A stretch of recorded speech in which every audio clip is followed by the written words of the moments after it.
Welcome to Footage. If you like our work, touch the subscribe and press the like button. No commitment, stay with us to learn more. 10 lines on noise pollution. Nature has given us pollution-free earth, but now it is affected. Modern times under many problems and noise pollution is one of them. Generally, it means harmful or annoying level of noise. Sound of loudspeakers and motor horns are the main cause of it. It causes deafness, loss of memory, nervousness and mental disease.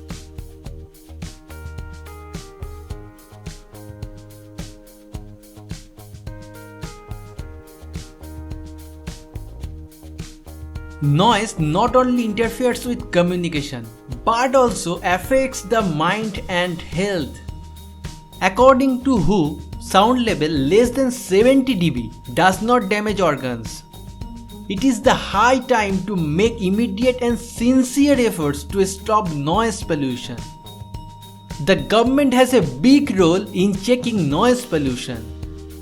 It may be controlled through awareness and education.